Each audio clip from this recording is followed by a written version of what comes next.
El Tercer Reich se desmoronaba.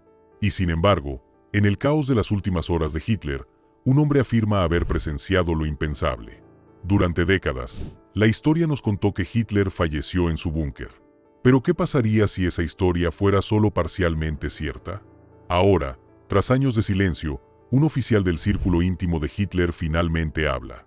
Desde misiones cifradas y submarinos desaparecidos, hasta un secreto tan impactante que permaneció oculto durante generaciones, ¿qué sucedió realmente bajo las ruinas de Berlín? En este video exploraremos las pruebas que han desconcertado a todo el mundo. Número 4. La desesperación final del imperio. Berlín, abril de 1945. La ciudad era una ruina de humo y fuego. Los bombarderos aliados iluminaron el cielo de carmesí, mientras la artillería soviética se acercaba cada vez más. Dentro de la Cancillería del Reich, el imperio de Adolf Hitler se desmoronaba. Pero en las profundidades de las ruinas, en el laberinto de túneles bajo Berlín, se libraba otra batalla. Se ponía en marcha un plan conocido solo por un puñado de hombres, la Operación Segundo Amanecer. Su objetivo no era la victoria, sino la supervivencia. La preservación del liderazgo nazi y su riqueza a pesar de la derrota. Al mando no estaba un general, sino Martin Bormann, la mano derecha de Hitler. Junto a él trabajaba un oficial anónimo, quien más tarde afirmaría haber ayudado a orquestar la fuga de Hitler. En la superficie, el Reich agonizaba. Bajo tierra, la precisión sustituyó al pánico. Sobre las mesas se extendían mapas, y líneas rojas trazaban rutas hacia el sur, en dirección a Baviera, Suiza y España. Mensajeros transportaban mensajes cifrados a través de túneles hasta pistas de aterrizaje clandestinas. Públicamente, Hitler despotricaba sobre luchar hasta el último hombre. En privado, él y su círculo se preparaban para desaparecer. A principios de abril, las órdenes del oficial eran claras: supervisar la evacuación de archivos y personal esenciales. Al principio, parecía otra directiva militar condenada al fracaso. Hasta que llegó un mensaje cifrado del propio Bormann. El futuro del Reich no terminará en Berlín. Fue entonces cuando el oficial lo comprendió. Esto no era defensa. La operación comenzó con una lista de prioridades inusual. Lingotes de oro, pasaportes falsificados, obras de arte y cajas etiquetadas como equipo médico que nadie podía inspeccionar. Una noche, el oficial siguió un convoy custodiado hasta un aeródromo en las afueras de Berlín. Bajo la luz de los reflectores, vio cómo cargaban el botín en un Yankee Ju-52, un avión de transporte de paracaidistas reconvertido para el transporte de mercancías. En el manifiesto figuraba como destino la Operación Serpiente. Cuando preguntó qué significaba, el ayudante de Bormann respondió: «Es para después». La moral en el búnker se desplomó. Los generales discutían, los oficiales bebían y el bombardeo era tan cercano que la ciudad temblaba. Sin embargo, Bormann, en una habitación hermética, permanecía tranquilo, firmando documentos que más tarde se encontrarían en bancos suizos y empresas argentinas, rodeado de mensajeros y secretarias. Comprendió que la batalla había terminado para él, pero la ideología, la organización y la capital aún podían perdurar. Le dijo al oficial: «El fallecimiento de los hombres no acaba con los imperios. Deben fallecer cuando se acaba la memoria. Nosotros estaremos ahí para mantenerla viva». Era el 20 de abril, el último cumpleaños de Hitler, cuando las cámaras lo captaron por última vez estrechando la mano de jóvenes soldados frente a la Cancillería. Pero la reunión que tuvo lugar esa misma noche con Bormann, Himmler y el jefe de la Gestapo, Heinrich Müller, no quedó reflejada en las fotografías. Según los testimonios posteriores a la guerra, esa reunión decidió el destino del Reich. Bormann tenía un plan de evacuación detallado. Rutas aéreas a través de España, convoys marítimos a Sudamérica y casas seguras preparadas en la Patagonia. Hitler dio su consentimiento con una sola palabra: «Adelante». Al oficial se le asignó la tarea de dirigir a las unidades de las SS encargadas de custodiar la entrada al aeródromo de Tempelhof, donde un pasajero especial ya esperaba en el avión. Desde el centro de la ciudad ya se divisaban tanques soviéticos, pero los mensajeros iban y venían constantemente. Se intercambiaban sobresellados. En medio del caos, se preparaba el terreno para el nuevo Reich. El oficial, desde un tejado, observaba Berlín arder y comprendía la verdad. Ya no se trataba de una guerra de supervivencia. Más bien, fue la tapadera para escabullirse.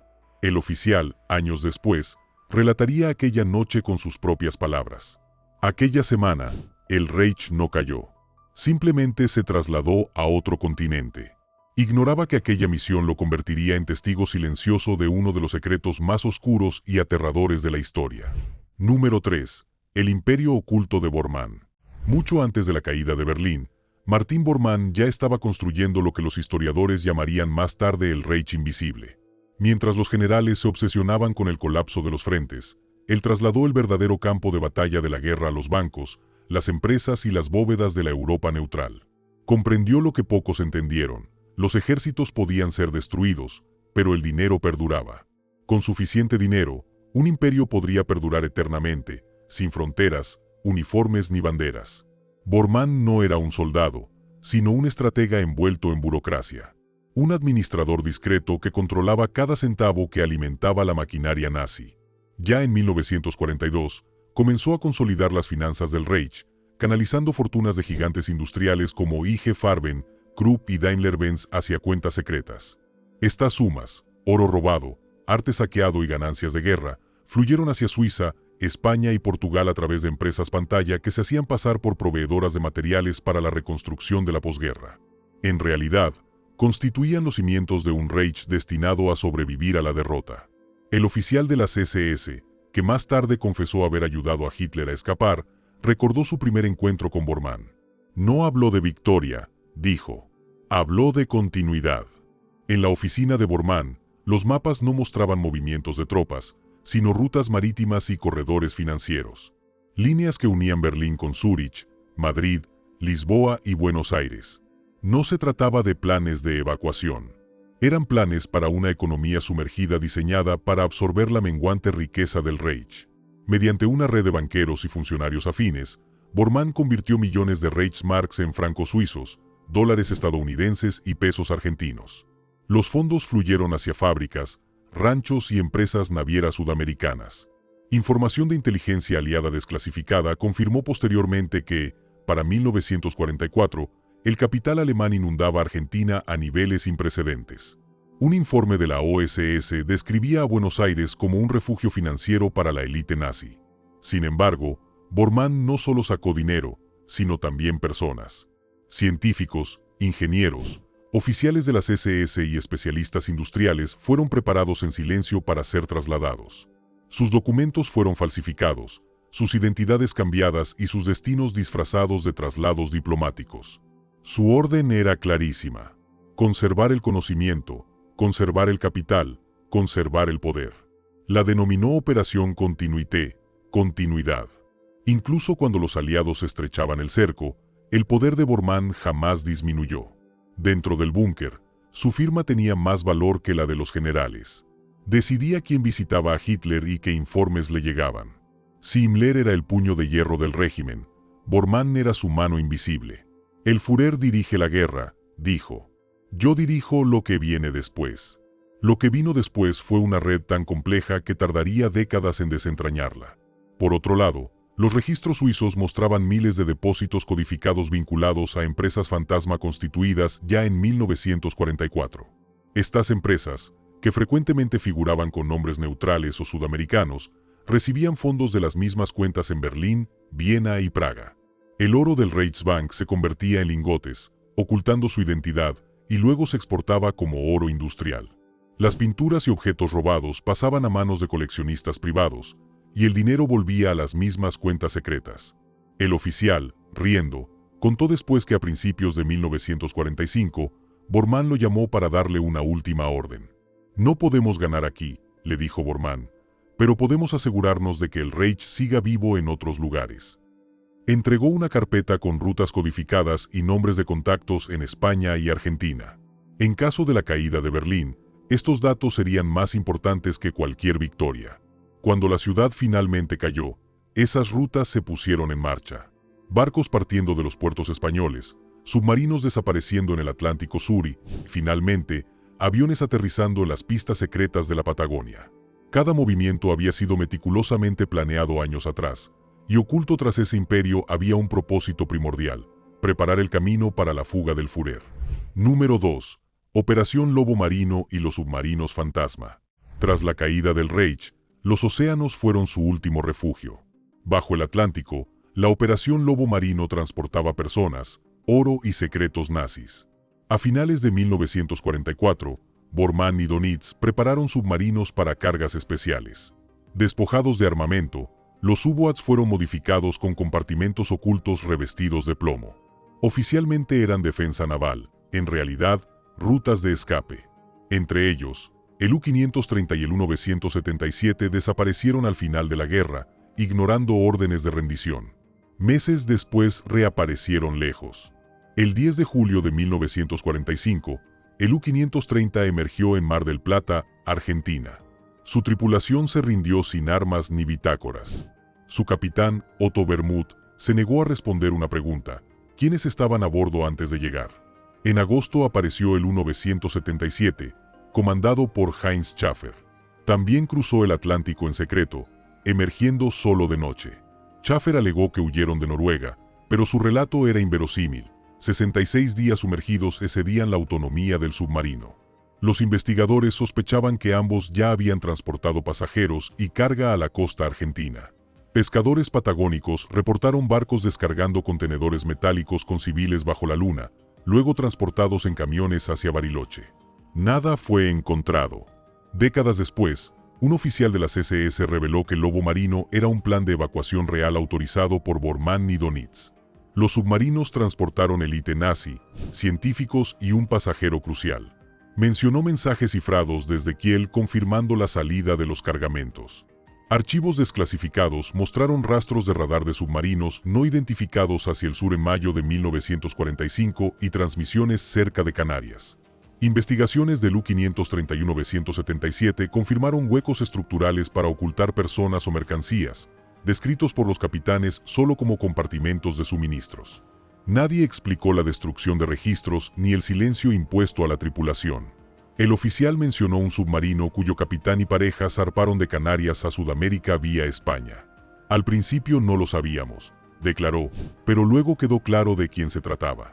La Operación Lobo Marino se convirtió en leyenda, una flota fantasma que pudo transportar el último aliento del Tercer Reich. Entre esos naufragios y el silencio argentino yace la verdad sobre lo que transportaban esos submarinos. Número 1. La confesión del oficial. Durante décadas, los últimos momentos de Hitler dependieron de informes soviéticos, testimonios contradictorios y fragmentos de restos calcinados. Luego, a finales de la década de 1970, un hombre frágil apareció con una confesión tan detallada e inquietante que reavivó una pregunta que el mundo creía enterrada hacía mucho tiempo.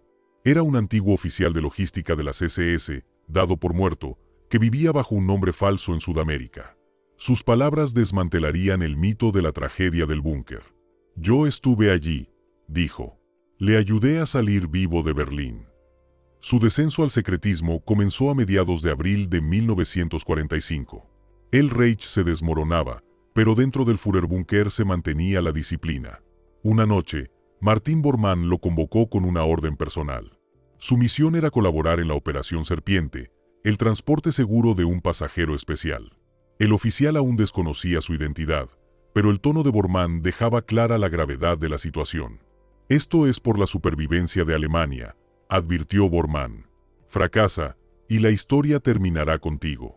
Su primera tarea fue supervisar el traslado de contenedores sellados desde la Cancillería hasta los túneles conectados al metro. Marcados con cruces rojas, parecían contener suministros médicos. Pero pronto descubrió que tenían lingotes de oro, moneda falsificada de la Operación Bernard y documentos secretos. «Estábamos enterrando al Reich a plena vista», recordó. «No para destruirlo, sino para resucitarlo en otro lugar». A finales de abril, el caos se apoderó de Berlín. La artillería retumbaba en lo alto y el humo ennegrecía el cielo. Sin embargo, bajo tierra, persistía una inquietante calma. El oficial describió su entrada en una habitación oscura donde Hitler, temblando, estaba sentado, flanqueado por Bormann, Eva Braun y el jefe de las SS, Heinrich Müller. «Parecía más pequeño que la leyenda», dijo el oficial.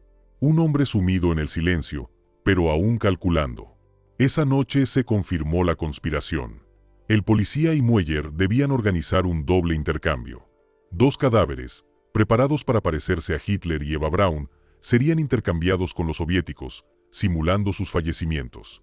Los cuerpos serían incinerados en el jardín, mientras los testigos que relataban la historia escuchaban y la repetían al pie de la letra. Tenía que ser absolutamente perfecto, dijo el oficial. El mundo tenía que dejar de dudar. Registros dentales fraudulentos, uniformes similares y heridas de bala idénticas fueron las medidas tomadas para completar la ilusión. El Führer insistió en controlar su leyenda, según declaró. El 30 de abril de 1945, cuando las fuerzas soviéticas se acercaban a la Cancillería, se envió un mensaje secreto. Águila, lista para volar. El oficial, acompañado por un pequeño pelotón, les mostró el camino a través de Berlín bajo el cielo nocturno. Llegaron cerca de una vía férrea desierta, donde esperaban 2 camiones blindados. Una persona con una sencilla chaqueta militar, cuyo rostro estaba oculto bajo un sombrero, estaba sentada dentro de uno de los camiones. Permaneció en silencio, comentó el oficial. Pero cuando lo saludé, levantó la mano y pude notar el temblor. El convoy se dirigió al aeródromo de Tempelhof, donde un Yankee Ju-52 esperaba con los motores en marcha. El oficial estaba a cargo de la carga, que incluía botiquines médicos, expedientes sellados y algunas maletas. Justo antes de abordar el avión, el hombre del abrigo se giró y dijo en voz baja: «Esto no es el fin para Alemania». Unos segundos después, el avión despegó en la noche y se perdió hacia el oeste. Lo había guardado para sí durante muchos años, pero la culpa lo atormentaba constantemente. Creía que le hacía un favor a mi país, confesó, pero estaba perpetuando una mentira que se había vuelto inmortal. Su relato coincidía con los archivos desclasificados de la OSS que hablaban de un misterioso vuelo de Berlín al norte de Alemania el 30 de abril de 1945, una huella fantasmal del mayor acto de desaparición de la historia. El entrevistador le preguntó al oficial a dónde se dirigió el avión después de repostar, a lo que respondió simplemente: a España y luego al Nuevo Reich. Lo que allí les esperaba transformaría un imperio derrotado en algo mucho más esquivo, un mundo oculto construido sobre el dinero, la influencia y el silencio.